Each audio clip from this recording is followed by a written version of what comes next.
선부 예배 나온 여러분들 모두에게 하나님께서 더 시원하게 해주시길 바랍니다. 아멘. 우리 옆에 분들하고도 하나님께서 시원하게 해주시기 바랍니다. 자, 우리 8월달 성과암송 역대하 16장 9절 상반절 말씀 암송해 볼까요? 여호와의 눈은 시작. 여호와의 눈은 온 땅을 두루 감찰하사 전심으로 자기에게 향하는 자들을 위하여 능력을 베푸시나니.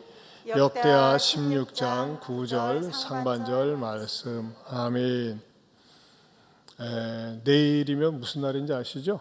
광복절입니다. 몇 주년 됐습니까? 77주년을 우리가 맞이하고 있습니다. 일제의 압제로부터 광복된 지 77주년.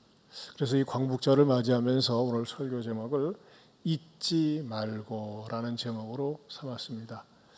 여러분, 지난날의 역사를, 아팠던 역사, 불행한 역사를 잃어버리는 사람들에게는 그 불행한 역사가 반복됩니다. 특별히 우리 그리스도인들은 믿음의 관점에서 우리 대한민국이라고 하는 나라는 이스라엘하고 고난의 역사가 똑같지는 않지만 공통점이 있습니다. 지금은 어느 나라가 이스라엘 백성입니까? 하나님을 믿는 하나님의 자녀가 이스라엘의 영적인 백성입니다.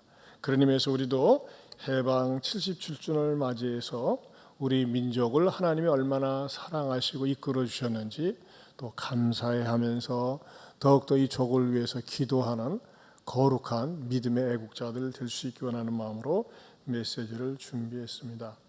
첫째, 이만한 대한민국을 주신 하나님께 감사해야 되겠다는 것입니다. 이만한 대한민국, 이만큼 살게 하신 우리 조국입니다. 오늘 성경에서는 이스라엘 백성들에게 이렇게 경고를 하고 있습니다. 어떻게 경고를 하느냐? 11절 12절을 다시 한번 크게 읽어보겠습니다. 시작.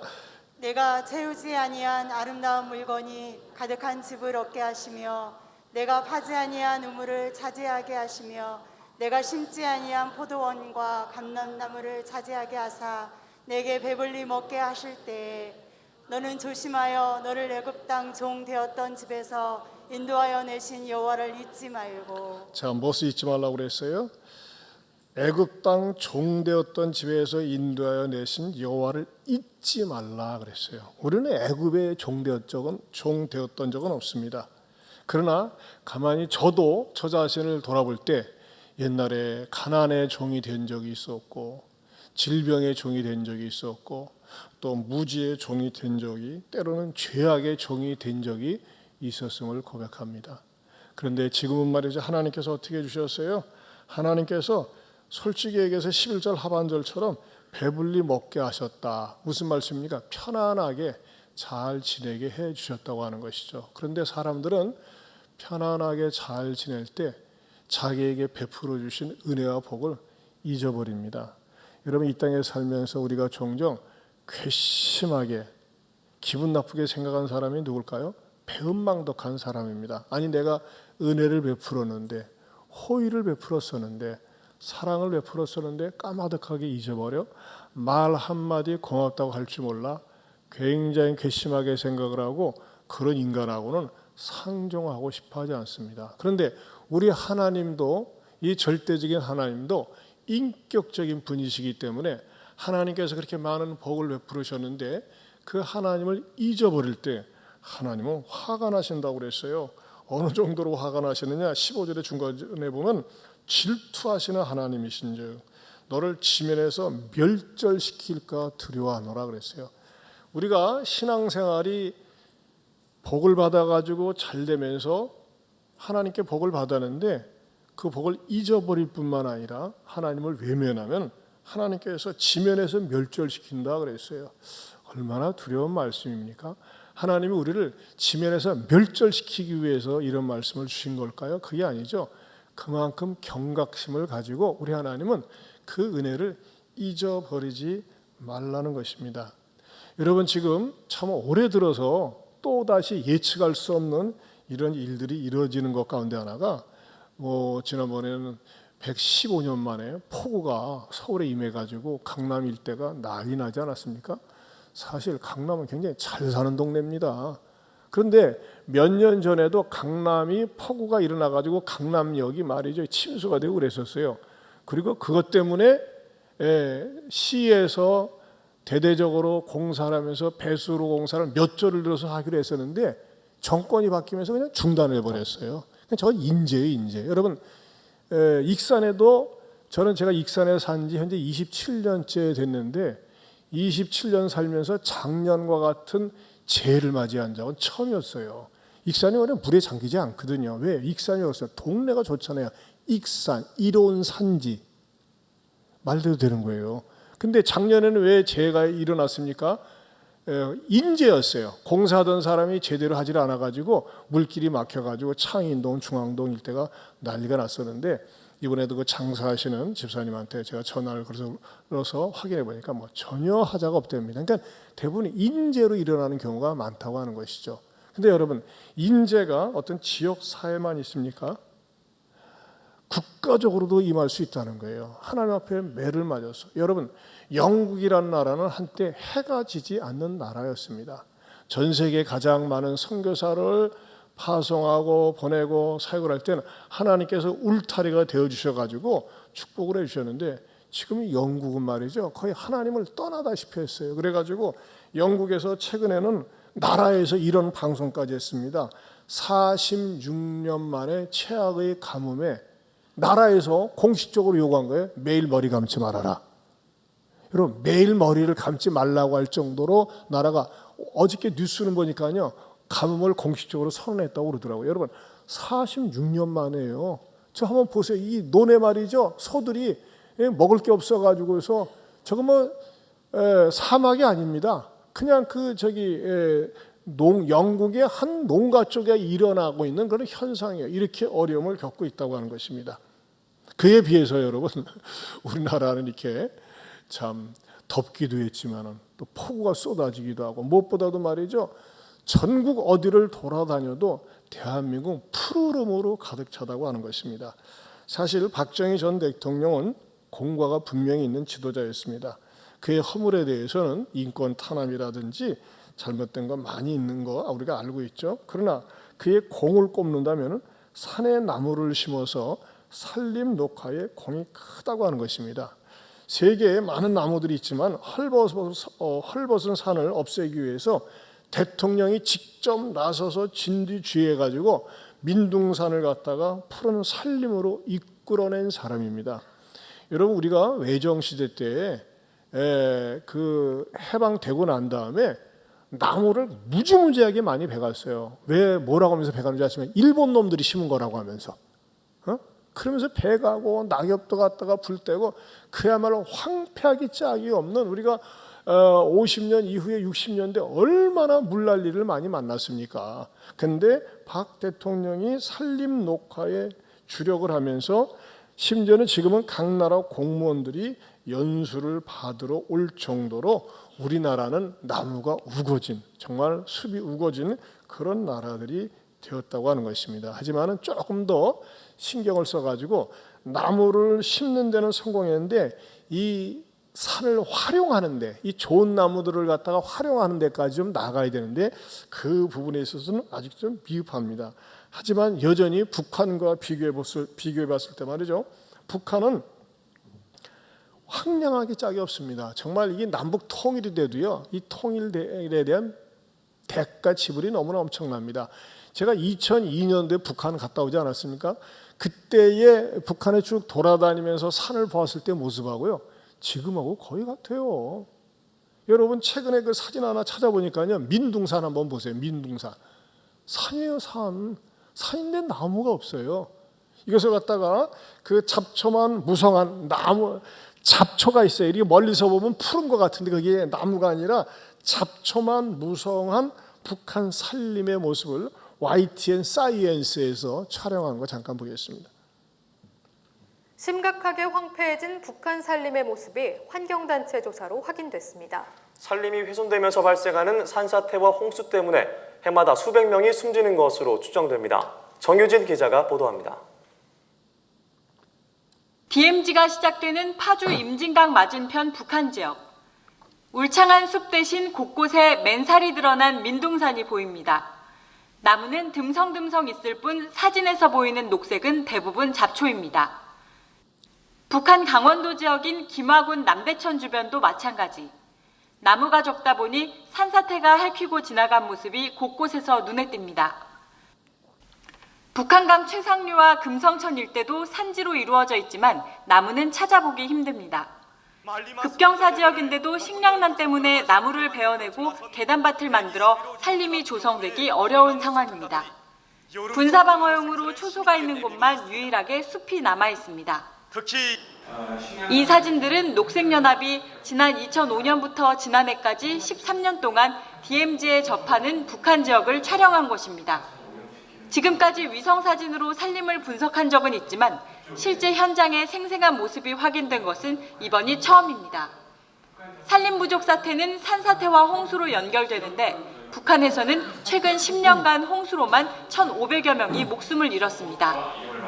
여러 이제 이 긴장 완화 평화 시대를 준비하는 다양한 협력들이 있는데 북한 산림 황폐화 이 문제들을 가장 우선적으로 풀어야 되는 과제라고 생각을 하고 있습니다. 미세먼지, 온난화로 인한 이상기온 등 기후변화 대응을 위해서도 남한만의 울창한 산림, 푸른 국토는 반쪽짜리에 불과하다는 목소리가 나옵니다. YTN 정유진입니다. 여러분, 사람이 산을 잘 관리 못해서도 저렇지만은 집권하는 사람이 누구냐? 여러분, 김정은 지금 3대 세습 집권하고 있지 않습니까? 그러니 나라가 버림을 받는 거예요. 교회의 문을 닫고 예배를 폐쇄하면서 하나님께서 교회를 통해서 흘러넘치는 복을 주시길 원하는데 교회를 닫고 예배를 폐쇄시키니까 하나님의 축복마저 차단되어 있다고 하는 것입니다. 그런데 우리 하나님께서는요, 이 대한민국은 상상을 초월할 정도로 복을 주셨습니다. 여러분은 알고 계시지만 대림동에 가면요, 대림동 1, 2, 3동이 있습니다.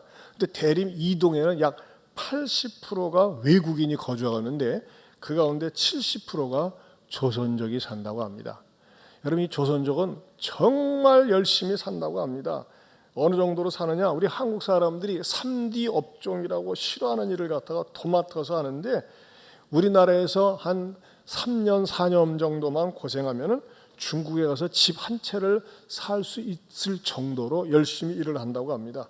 그래서 말이죠, 수단과 방법을 가리지 않고 조선족뿐만 아니라 동남아시아에서 어떻게든지 한국에 들어와서 무슨 일이라도 하려고 하는 거예요. 제가 놀라운 사실은요, 몇 년 전에 대만의 한 방송국에서 대만 사람들을 위한 프로그램을 마련했는데 이 대만 사람들이 다시 태어나서 살고 싶은 나라 1순위에서부터 4순위까지 매겼어요. 근데 저 깜짝 놀랐어요. 한번 보세요. 자, 대만 방송에서, 대만 말은 모르지만 제 1순위가 어디예요? 어느 나라예요? 한국이에요. 한문으로 한국은 아시잖아요. 2순위는 어디예요? 일본하고 싱가포르. 3순위는 미국. 4순위는 뭐예요? 저게 독일입니다. 독일. 대한민국이 1순위가 됐어요. 대만 방송에 나온 이야기입니다. 대만 방송. 이 정도로 대한민국이 위상이 높다고 하는 것입니다. 우리는 지금도 자녀들에게 영어를 부지런히 가르치는데 동남아시아에 나가면요, 한국어를 배우려고 하는 열풍들이 대단하다고 합니다. 그래서 세계에 한국어과가 개설된 나라들도 많이 있고 캄보디아만 해도요 20만 명 이상이 한국어를 배우고 있습니다. 왜 이렇게 한국어를 배우려고 하느냐? 동남아시아 지역에서 영어를 배워가지고는 취직이 잘 안 된답니다. 근데 한국말을 배워서 한국 기업에 취직을 하게 되면은 그 수입이 4배나 된답니다. 영어를 배워서 취업할 때는 없는데 한국말을 배워가지고 한국 기업에 들어가면 자기네들이 받는 임금보다도 4배가 더 높으니까는 그걸 배운다고 하는 거예요. 지금 동남아 가운데서는요, 얼마 전에도 태국에 100 몇십 명이 비행기 타고 들어왔다가 퇴짜 맞고 갔어요. 어떻게든지 제주도에 왔다가 퇴짜 맞고 가는데 지금 태국 같은 데서는 말이죠, 2008년도에 한국어를 중등학교 정규 과목으로 채택을 해가지고 2018년부터는 제2 외국어가 되었답니다. 그리고 2020년에는 자그마치 3,685명이 나는 한국어를 응시하겠습니다. 이렇게 한국어 열풍이 벌써 꾸준히 일어나고 있다는 거예요. 그 여러분들이 한국어만 잘해도 남들이 부러워하는 민족이 된다는 사실을 기억하시기를 바랍니다. 자, 이만큼 하나님께서는요, 우리 대한민국을 축복해 주셨어요. 또 하나 살펴보고 싶어요. 외국 사람들이 생각하는, 외국인이 평가하는 한국은 어떤 나라일까? 여기서 외국은요, 그냥 바깥에만 사는 외국인이 아니라 외국인인데 국내에 와서 오랫동안 살면서 한국을 충분히 익힌 사람이에요. 이 사람은 마이클 브린이라고 64살의 영국 사람인데 유명한 그 에딘버러 대학을 나와가지고 한국에서 15년 동안 더 타임스의 서울 특파원 기자 생활을 했습니다. 이 사람은 균형 감각이 있어가지고 북한에 대해서도 전문가인데 이 사람이 뭘 했냐? 미스터 김정일이라는 책도 썼어요. 그리고 이 사람이 쓴 책이 유명한 한국인을 말한답니다. 한국인을 말한다. 여러분도 한번 사서 한번 보세요. 책 제목 좀 한번 띄워줘 보세요. 한국인을 말한다. 그러니까는 이 사람이 한국에 와서 15년 동안 살면서 한국 사람들의 단점과 장점을 다 분석해가지고 책을 쓴 거예요.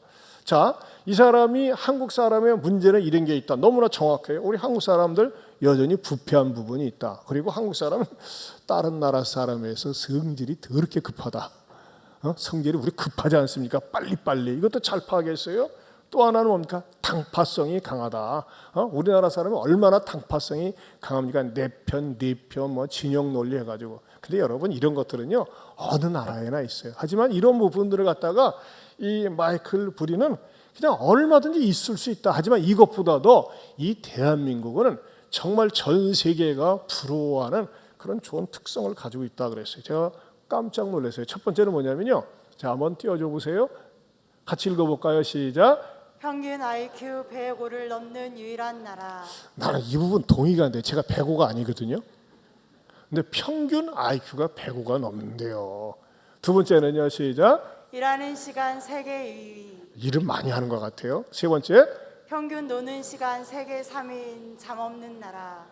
노는 시간이 많아요. 밤에도 불야성을 이루고 뭐 홍대 앞에 보면 불금이라는 나라가 아마 불금이라는 용어가 우리나라밖에 없을 거예요. 불타는 금요일 해가지고 밤새 놉니다. 여러분 논현동 청담동 같은 데 가보면요.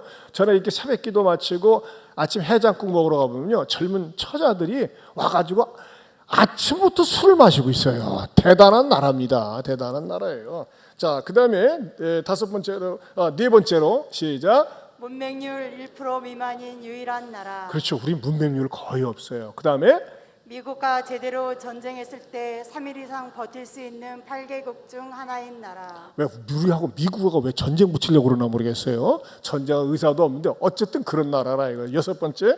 세계 유일의 분단 국가이며 아직도 휴전 중인 나라. 그다음에 일곱 번째. 노약자 보호석이 있는 5개국 중 하나인 나라. 그렇죠. 경로우드석 전 세계에서 드문 나라요. 그다음에 여덟 번째. 세계 유일 경제대국 일본을 발톱 사이에 때만큼도 안 여기는 나라.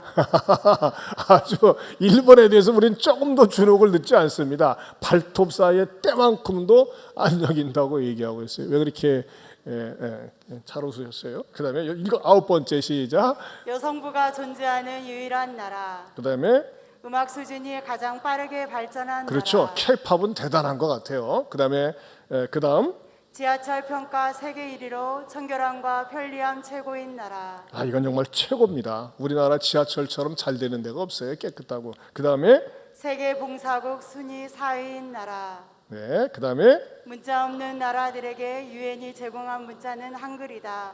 현재 세계의 3개 국가가 국어로 삼고 있음. 이거 하세요. 3개 국가가 대한민국의 언어를 국어로 삼고 있다는 겁니다.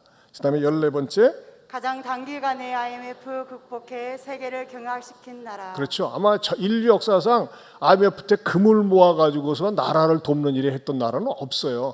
근데 15번은 제가 참 우리 여성들에게 굉장히 위로가 될 것 같아요. 여자분들만 시작. 유럽 통계 세계 여자 미모 순위 1위인 대한민국. 어떻게 여자분들 위로가 되십니까? 그 다음에 16번째, 미국 여자 프로골프 상위 100명 중 30명이나 들어간 나라. 그 다음 세계 10대 거대 도시 중 한 도시를 보유하고 있는 나라 서울. 그 다음에요. 세계 4대 강국을 우습게 보는 장 있는 나라. 그렇죠. 우리는 러시아, 일본, 중국, 미국 뭐 별로 말이죠. 이렇게 막 주눅들지 않습니다. 배짱 있는 나라입니다. 그 다음에 19번째, 인터넷, TV, 초고속 통신망이 세계에서 최고인 나라. 그 다음 세계에서 가장 많은 발음을 포기할 수 있는 문자를 가진 나라. 한글 24개 문자 11,000의 소리를 표현 가능. 일본은 300개, 중국은 400개에 불과. 여러분, 저는요 이 20번에 동의하는 게 대한민국의 말처럼요 온갖 종류의 말을 갖다가 표현할 수 있는 나라가 없습니다. 여러분, 미국 같은 경우만 해도요 욕을 하면요 불과 한 4-5가지밖에 없어요. 근데 우리나라 한국 사람의 욕은요 무궁무진합니다. 무궁무진해요. 뭐 그냥 육실 뭐죠, 아무튼 뭐 개, 돼지, 소, 짐승, 뭐 숫자, 뭐 말이죠, 뭐 십장생 뭐 하면서 막 하면요, 이야, 아마 전 세계에서 욕대에 나가라면요 다른 나라가 따라오지 못할 정도. 그게 뭐예요? 그만큼 우리나라가 이 쓸 수 있는 언어의 능력이라고 하는 건 세계 최고 수준이에요.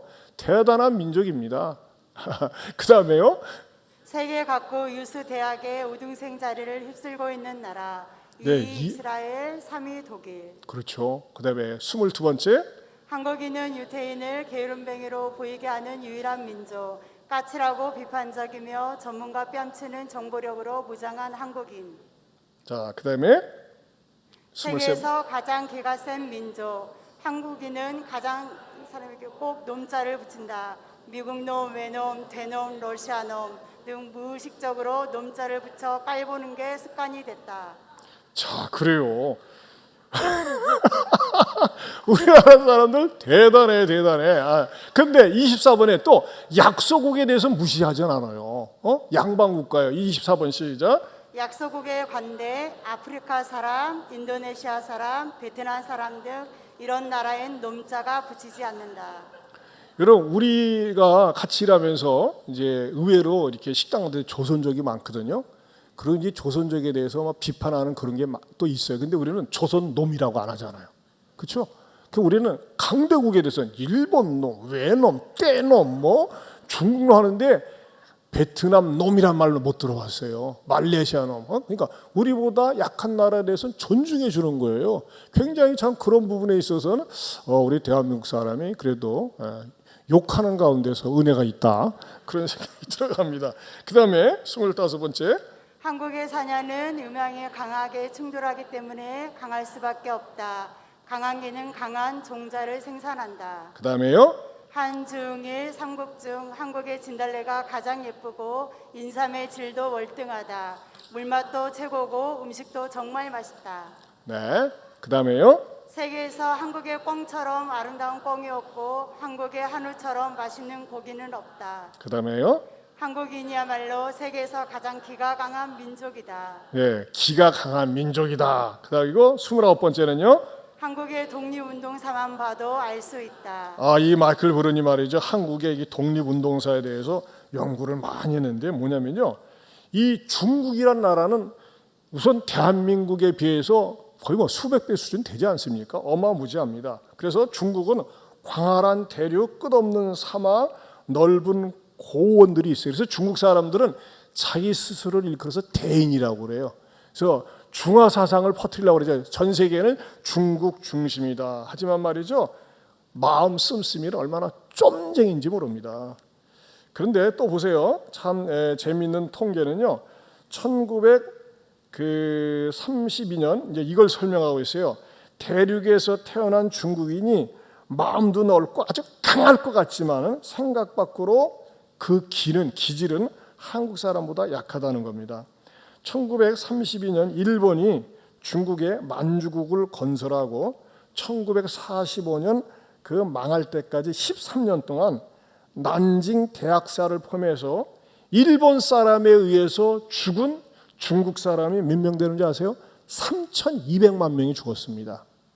그런데 이 중국인이 일본 사람에 의해서 중국 사람들이 3,200만 명이나 죽었는데 중국인이 이것들 나쁜 것들 악한 것들 하면서 일본의 고위층에 관계된 사람들을 암살을 하거나 죽인 케이스는 거의 없다는 겁니다.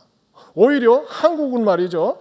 35년 동안 32,000명이나 되는 그런 일본의 고위급 관료도 일본의 앞잡이들 이런 사람들을 갖다 처형을 했대요. 무슨 말씀인지 이해가 되시죠? 중국 사람들은 3,200만 명이 그렇게 떼죽음을 당할 정도로 죽음을 당했는데 그것에 대한 애국심 때문에 일본 사람들을 처치한 건 거의 없고 오히려 한국 사람들이 32,000명의 일본에 말하자면 왼수 같은 인간들을 처형했는데 예를 들면 보세요. 1909년에 안중근 의사는 하얼빈역에서 일본 총리 이토 히로부미를 살해했고 1932년 이봉창 의사는 도쿄에서 일왕에게 폭탄을 던졌고 또 윤봉길 의사는 상해에서 폭탄을 던져 상해 8기군 시라카와 대장 등 일제 고위장성 10여 명을 살상했다. 중국에서는 이런 독립투쟁이라든지 이런 운동을 벌이지 못했는데 한국 사람들은 이렇게 했다고 하는 것입니다. 왜? 한국 사람들은 끼가 있다는 거예요. 이것에 대해서 좀 더 이렇게 설명하고 있습니다. 30번을 같이 읽어봅니다. 시작. 중국과 한국은 타고난 기가 다르다. 광활한 대륙은 기를 넓게 분산시킨다. 기운 빠지는 지형이다. 이게 참 표현이 멋있어요. 중국은 대륙은 크고 넓지만은 기가 다 분산이 돼요. 그게 무력한 거예요. 근데 한국은 기가 빠지는 지형인데 한국은 어떻습니까? 한국은요 반면 한반도는 좁은 협곡 사이로 기가 이렇게 부딪히면서 가장 기가 센 나라가 됐고 기가 센 나라에서 태어났기 때문에 기가 센 국민이 될 수밖에 없다는 겁니다. 여러분 옆에 앉은 분이요 기가 센 대한민국 사람입니다. 자 그리고 31번째요. 1945년 해방 무렵 한국은 파키스탄 제철 공장으로 견학하고 필리핀으로 유학을 떠났다. 네, 그랬습니다. 근데 이제는 역으로 그들이 한국으로 배우러 온다는 겁니다. 국력으로 치자면 전 세계에서 두 번째, 세 번째 꼴찌였던 나라가 세계 10위권을 넘보고 있습니다. 여러분, 저 장충체육관 저거 우리가 지을 수 있는 능력이 없어가지고 필리핀이 와서 세워준 거 아닙니까? 그런데 오히려 지금 거꾸로 되고 있지 않습니까? 그리고 32번째는요. 시작. 현재 한국은 중국에 리드당할까 봐 겁내고 있는가? 절대 겁내지 마라. 중국과 한국은 기부터 다르다. 세계 IT 강국의 타이틀은 아무나 갖는 자리가 아니다. 자 보세요. 여러분 저는요 우리 대한민국을 가능성이 있는 나라라고 보는 이유는 여러분 우리나라는요 막 궁지에 몰리고 위기에 몰리면 생각 밖으로 똘똘 뭉치는 게 있어요. 대단한 저력을 가지고 있다고 하는 겁니다. 우리 하나님께서 우리들이 말이죠 오랜 세월 동안 전쟁에 시달리면서 강대국 틈바구니 속에 살면서 말이죠 악착같이 살아나려고 하는 그런 강한 그 생존 본능을 주셨습니다. 그래서 이런 말 있지 않습니까? 궁즉통 극즉반 같이 읽어볼까요? 궁하면 통하고 극에 달하면 단전하게 된다. 역전승이라는 게 있어요. 여러분 저는 우리 대한민국 결코 필리핀이나 아르헨티나나 그리스처럼 심지어는 베네수엘라처럼 절대 망해가는 국가가 아니라 반드시 일어날 수 있는 쓰임받는 대한민국이 되리라 믿습니다. 왜 그런 걸까요? 왜? 놀랍게도요. 이것은요 종교하고도 깊은 관계가 있습니다. 우리 대한민국을 살펴보면요 500년 동안 고려가 지배하면서 불교적인 사고방식과 불교가 우리나라를 지배하고 있었어요. 그리고 고려가 망하면서 조선이 집권을 하고 조선에서 500년 동안 유교가 우리의 문화를 다스렸어요. 그런데 만약에 불교와 유교 문화 속에서 우리가 지번복이 되어서 살았더라면 우리는 거의 정말 전 세계에서 손가락질 받는 민족이 될 수밖에 없었을 것입니다. 엽전 의식을 갖고 말이죠. 그런데 우리나라 우리 민족에게 복음이 들어와서 모든 것에 개혁과 변화를 일으키며 이 복음주의적인 나라, 전 세계에서 우리나라가 여전히 허물도 많이 있고 부족한 부분이 많이 있지만 전 세계에서 그래도 새벽 기도가 있는 나라가 대한민국이고 방방곳곳에 교회가 있는 나라가 바로 대한민국입니다. 이런 대한민국이기 때문에 하나님께서 이 대한민국 성도들의 기도를 들어주시고 위기 속에서 어려운 가운데서도 반드시 합력해서 선을 이루어 주시리라 믿습니다. 그러면서도 우리가 무엇을 해야 될까요? 세 번째로는 다른 신들을 용납해서는 안 된다는 겁니다. 다른 신들을 용납해서는 안 된다. 이거 굉장히 중요합니다. 오늘 메시지의 포인트입니다. 우리 14절 말씀 다시 읽어봅니다. 14절 시작. 너희는 다른 신들 곧 사면에 있는 백성 신들을 따르지 말라. 너희 중에 계신 너희 하나님 여호와는 질투하는 하나님이신즉 너희 중에 계신 하나님 여호와께서 내게 진노하사 너를 지면에서 멸절시킬까 두려워하노라. 자, 왜 질투하시는 거예요? 여러분, 질투는요, 부부간에 내 아내가, 내 남편이 다른 남자, 다른 여자를 사랑한다.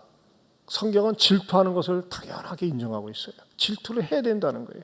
마찬가지로 하나님께서 우리를 구원해 주셨고 하나님의 자녀 삼아 주셨는데 하나님 외에 다른 것들을 섬긴다. 그 질투하는 거는 하나님이 속이 밴댕이 속으로 좁아서 그러는 것이 아니라 너는 내 자녀인데 내 백성인데 어찌하여 네 마음을 다른 데 파느냐라고 하는 사랑에 대한 또 다른 표현이 바로 질투하는 하나님이라고 하는 것입니다. 여러분, 성경에서 뭘 경고하고 있습니까? 방금 읽은 14절에 너희는 다른 신들 곧 네 사면에 있는 백성의 신들을 따르지 말라. 다른 신들을 따르고 섬길 때 여러분 어떤 일을 합니까? 그 다른 신들이 하나님을 멀게 만들고 우상을 섬기게 만들면서 재앙을 불러오는 거예요. 여러분, 솔로몬은 우리 인류 역사상 최대의 복을 받은 사람이지만은 그가 많은 이방 여인들을 취하면서 그의 여인들이 가져온 우상 숭배와 같이 동화되면서 마침내 버림받지 않았습니까? 이것은요, 여러분 역사적으로도 입증되고 있습니다. 이 레바논이라는 나라가 있습니다. 레바논이라고 하는 나라는요, 중동 지역에서 가장 가고 싶은 나라였습니다. 바로 이스라엘 위에 있는데 말이죠. 중동이 그 레바논이라는 지역이 한때는 중동의 파리다라고 할 정도로 가장 휴양 도시로도 정평이 나 있었고 심지어는 중동 지역의 금융업의 허브였습니다. 그런데 지금은 레바논 거의 못 들어보잖아요. 여러분, 이 사실을 아세요? 레바논이라고 하는 나라입니다. 나라가요, 한때는 67%가 그리스도인들이었어요. 전 세계에서 기독교인의 인구가 가장 높은 나라가 레바논이었습니다. 그런데 이 레바논에 뭐가 자리를 잡습니까? 기독교 진보주의 세력이 딱 자리를 잡으면서 야, 우리 기독교는 관용의 정신 아니냐? 다른 나라, 민족에 대해서, 다른 종교에 대해서 좀 관용의 마음을 가져야 된다고 하면서 무엇을 적극적으로 받아들이냐? 무슬림을 받아들입니다. 무슬림을 받아들이고 그 레바논 대학에, 국립대학인 레바논 대학에 무슬림 유학생들이 들어와가지고 진을 치는데 이 무슬림들은 어떤 특징을 가지고 있어요? 4명까지 아내를 둘 수 있잖아요. 그리고 암만 못 낳아도 자식들을 10명은 낳습니다. 그런데 우리 기독교는 일부 일처이기 때문에 성경적으로 암만 많이 낳아도 3명, 4명밖에 낳지 않습니다. 그런데 이 무슬림들은 얼마나 애들을 많이 낳는지, 그러면서 이 레바논은 팔레스타인 난민을 수용합니다. 명목은 좋습니다. 우리가 관용의 정신을 가지고 수용하고 받아들이자는 거예요. 그런데 이 무슬림들이 들어와 가지고 어떤 일을 합니까? 이런 일이 시작됩니다. 그 레바논 내에 있는 무슬림들과 팔레스타인에 있는 무슬림들이 서로 연합 작전을 펼치면서 레바논 내에 있는 기독교인들을 탄압하기 시작하는데 어느 주일날 말이죠, 예배당에 들어와 가지고 총질을 해댔어요. 그래가지고 100여 명 이상이 사상자가 생겼습니다. 그때 뜨거라 해가지고 이 무슬림들 괜히 받아들였구나 해가지고 여러분 한때 들어보면 말이에요. 기독교 민병대라는 게 있었어요. 레바논 기독교 민병대 해가지고 안에서 말이죠. 서로 간에 막 내전을 벌이는 거예요. 그러면서 이 기독교 민병대에서 아니 우리가 왜 이렇게 됐지 해가지고 기독교 국가인 미국이나 영국이나 독일 이런 나라한테 말이죠. 우리를 좀 도와달라. 우리가 원래 기독교 국가였는데 이렇게 나라가 말이지 무슬림이 들어와가지고 막 나라가 망가지게 생겼다 하면서 말이죠. 도와달라고 요청을 했는데 도와주려고 딱 뚜껑을 열어보니까 이미 무슬림들이 거기다 장악을 하고 있어요. 괜히 그곳에 끼어들었다가는 말이죠. 자기네 나라도 손해볼 것 같으니까는 참전하지 못하고 어떻게 되느냐. 완전히 무슬림화 되어져 버렸습니다. 심지어는 그 무슬림 사격수들이 물을 길러 오는 여인들에게 맞춤형으로 말이죠. 사격을 가하고 완전히 나라가 풍비박산이 됐어요. 여러분 지금은요 뉴스 속에서요 레바논이라는 나라 자체를 들을 수가 없습니다. 완전히 무슬림화되고 완전히 황폐화가 되었어요. 여러분 성경에서도요 레바논 하면요 레바논의 백향목 그랬어요. 그래서 레바논의 이 백향목을 수입에다가 막 그 예루살렘 성전도 짓고 어마무지했었는데 지금은 아무것도 남아 있지는 못해요. 나라가 완전히 풍비박산이 됐어요. 무엇이 그랬습니까? 어설픈 인본주의, 어설픈 관용주의. 우리가 말이죠 폭넓게 받아들여야 된다. 여러분 이 폭넓게 받아들여야 된다고 하는 것 가운데 하나가 뭡니까? 차별금지법입니다. 왜 이렇게 기독교인들은 고지식한가 몰라? 차별하지 말고 더불어 같이 살면 되잖아. 뭐 차별금지면 동성애 하는데 얼마나 된다고 하면서 말이죠. 어떤 목사들 가운데는 진보주의자 목사 가운데는 동성애를 적극적으로 지지하는 목사도 있어요. 이런 목사들 때문에 어떻게 되는 거죠? 기독교가 욕을 먹는 거예요. 우리 같이 성경적 가치관을 가지고 사는 사람들을 갖다가 좀스럽다고 하고 속이 좁다고 그래. 아니에요, 여러분. 성경적 원칙과 원리에 어긋나면은 설령 좀스럽다고 하고 설령 독선적이라고 할지라도 절대 용납하고 수용해서는 안 됩니다. 아멘입니까? 따라서 합시다. 차별금지법은 찬성해야 됩니까? 적극 반대해야 됩니까? 이쪽에 10분은 대답을 안 하네. 차별금지법은 찬성해야 됩니까? 적극 반대해야 됩니까? 목숨을 걸고 반대해야 됩니다. 여러분 이 안에는요 얼마나 많은 함정들이 있는지 몰라요. 여러분 더 나아가서 우리들이 신앙생활하는데 우리의 마음을 하나님에게로 향하게 하지 않고 우리의 마음을 뺏어가고 세상을 섬기게 하고 우상을 섬기게 하고 돈을 섬기게 하고 월요일까지 연휴니까 말이죠 놀러 가자면서 말이죠 주일 지키는 것을 갖다가 어지럽히는 이런 것들에 대해서 우리는 절대 타협해서는 안 된다고 하는 것입니다. 이런 것들을 타협하면 어떻게 돼요? 하나님께서 멸절시킬까 두려워하노라 그랬어요. 멸절의 대상이 되는 거예요. 그래서 더러운 물이 악한 물이 우리 신앙에 우리의 영혼에 침범하지 않도록 철저하게 차단하면서 무엇보다도 내 신앙을 지키고 여러분 우리 대한민국을 축복해 주신 하나님께 감사하고 이 대한민국 안에 살고 있는 저와 여러분들이 이렇게 신앙생활을 마음껏 자유롭게 할 수 있도록 해 주신 하나님께 감사하면서 늘 하나님께 영광을 돌리는 대한민국의 자랑스러운 신실한 그리스도인들 될 수 있기를 축원합니다. 이런 조국을 주신 하나님께 감사 박수 감사합니다. 고맙습니다. 그러고 보니까 우리 3부 때 말이죠 멀리 키르기즈스탄에서 살아가시는 우리 선교사님 부부 오셨는데 우리 잠깐 일어서서 인사 좀 하실까요? 우리 선교사님 부부 우리 격려 박수 좀 보내주세요. 앉으시죠. 우리 김영근 선교사님 부부인데 주신 말씀 생각하면서 찬송가 586장 부르겠습니다.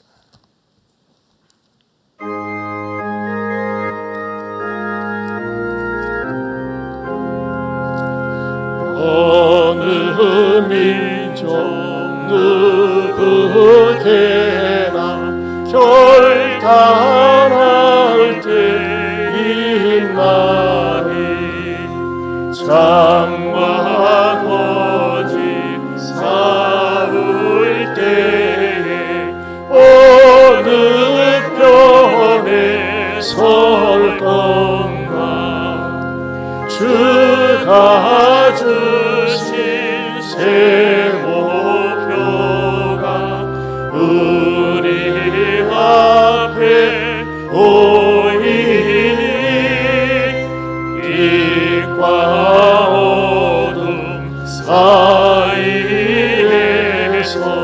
선택하며 살리라. 고상하고 아름답다 진리 편에 서는 길. 진리 위에 억압받고 명예히 이뤄도 비겁한 자 물러서나 용감한 자 우세해. 낙심한 자 돌아서는 그날까지 서리라. 순교자의 뜻을 따라 주의 뜻을 쫓아서 십자가를 등에 지고 엄망하게 가리라. 새 시대는 새 사명을 우리에게 주나니 진리 따라 사는 자는 존진하리. 우리 다 같이 일어서서 부르겠습니다. 악이 비록 성하여도 진리 더욱 강하다. 진리 따라 살아갈 때 어려움도 당하리. 우리 가는 그 앞길에 어두운 장막 덮쳐도 하나님이 함께 계셔 항상 지켜 주시리.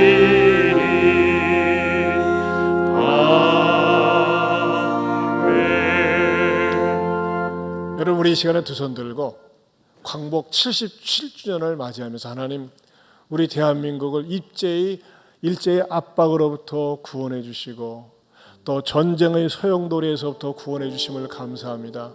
주님, 피로 산 이 대한민국 제가 믿음으로 지키겠습니다. 믿음의 애국자가 되겠습니다.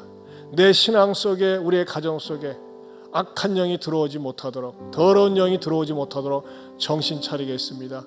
하나님만을 가장 존귀한 분으로 섬기면서 예수 중심의 삶을 살겠습니다. 우리 조국을 이렇게 여기까지 인도해 주심을 감사합니다는 우리 감사 기도와 다짐하는 기도를 우리 주여 한번 부르고 기도합니다. 주여, 하나님 아버지 감사합니다. 고맙습니다. 주여. 아버지 하나님여, 해방 77주년을 맞이했습니다. 우리나라를 지켜주시고 인도해 주심을 감사합니다. 6.25로부터 해서 살려주심도 감사합니다. 하나님께서 세워주신 나라, 이 대한민국 늘 하나님 앞에서 믿음을 지키고 내 믿음을 지키고 악하고 더러운 것이 우리의 삶 가운데 들어오지 않도록 정신 차리고 하나님 앞에 믿음 생활하는 우리나라가 되게 하옵소서. 대한민국을 축복해 주시면 감사합니다. 너희는 다른 신들 곧 네 사면에 있는 백성의 신들을 따르지 말라. 너희 중에 계신 너희의 하나님 여호와는 질투하시는 하나님이신즉 너희 하나님 여호와께서 네게 진노하사 너를 지면에서 멸절시킬까 두려워하노라. 하나님 아버지, 77년 전에 일제의 압제로부터 우리 대한민국을 구원시켜 주심을 감사합니다. 6.25로부터 살려주심도 감사합니다. 하나님의 은혜입니다. 하나님의 은혜요, 하나님의 인도하심인데 이 은혜 결코 잊어버리지 말고 우리들의 삶 가운데, 내 가정 속에, 우리의 공동체 속에 이단이나 더러운 것이나 악한 영이, 우상이 들어오지 않도록 늘 깨워서 예배자로 살게 하여 주시옵소서. 하나님을 높이며 살게 하여 주시옵소서. 그래서 하나님의 축복이 계속 우리 자녀 손들에게 이어지게 하여 주옵소서. 이제는 우리 주 예수 그리스도의 은혜와 하나님 아버지의 변함이 없는 사랑과 성령님의 감화감동 교통하심의 은혜가 배은망덕한 삶을 사는 것이 아니라 보은의 삶으로 하나님 앞에 은혜를 갖고 은혜에 감사한 삶을 살겠노라고 다짐하는 모든 성도들 위해 영원토록 함께 있을지어다. 아멘.